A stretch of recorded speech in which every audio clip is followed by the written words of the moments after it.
অনেক রাতই হয়ে গেছে মনে হচ্ছে। বৌদি মনে হয় এখনো জেগে আছে। এদিকে তো শালা বাবাও জেগে আছে, যাই কি করে বলো তো? যাবো না ভাবছি। বাবা যদি জানতে পারে সেটা ভেঙে দেবে মেরে। ধরলে আমরা যাই তো, যা হবে দেখা যাবে। আগে খেয়ে আসি, তারপরে ক্যালান খাবো।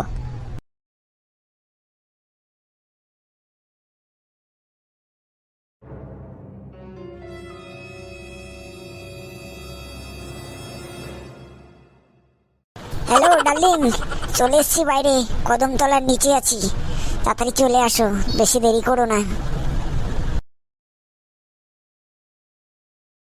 বলো পটলা, যা বলো তাড়াতাড়ি বলো। তোমার দাদা আবার জেগে আছে, কখন চলে আসবে? বলছি চিকনি বৌদি, একটু হবে নাকি একটু হালকা করে? আর কিচ্ছু লাগবে না।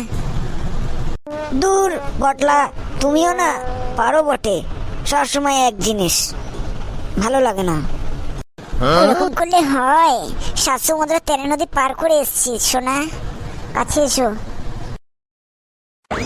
নেও নেও, যা খাবার সেটা খেয়েই নেও। তাড়াতাড়ি খাও, দাদা দেখে ফেললে আবার সমস্যা হয়ে যাবে সোনা। তোমার গালটা না পুরো আপেলের মতো জানো তো, মনে হয় কি কামড়ে ছিঁড়ে ফেলি আমার সোনা। এই কেড়ে কেড়ে কেড়ে কে পটলা না? হ্যাঁ, তুই আর কত খাবি আমার বউরে? ওরে কপাল রে ভগবান, তোদের আজকে খেয়েছি। এই রে সেগো, আর মেরেছে। আরে পালাই তাড়াতাড়ি। পটাটা আমি কিচ্ছু করিনি, হালকা মলম যাচ্ছিল বৌদি, একটু ছুঁয়ে লাগিয়ে দিয়েছি। না না না না, ওই ওষুধ দিতে এসেছিল আমাকে আর কি, একটুখানি মলম লাগাতে এসেছিল। আমি বলেছিলাম আনতে আয়ুর্বেদিক টাইগার বাম, তাই। সালা চোখ, আমার চোখ না অন্য কিছু সালা, আমি দেখি না বুঝি। হ্যাঁ, ঘরে চ, আজকে কত ঘাস খাওয়াবো।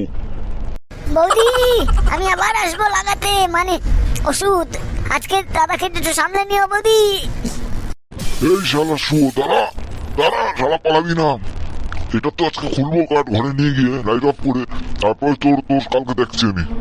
দাঁড়া শালা। আমার সোনা মনে, আমার কেটে গেছিল, তাই একটু ওষুধ নিয়ে এসেছিল পটলা। আমি আর জীবনে ওষুধ লাগাবো না, ক্ষমা করে দাও।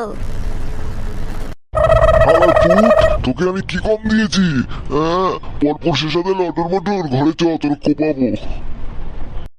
তো গাইস, ভিডিওটা ভালো লাগলে লাইক কমেন্ট আর একটা সাবস্ক্রাইব করে যাবেন। আরও ভালো ভালো ভিডিও আনবো, ততক্ষণ এটাকে কোপাই রাত্রেবেলা।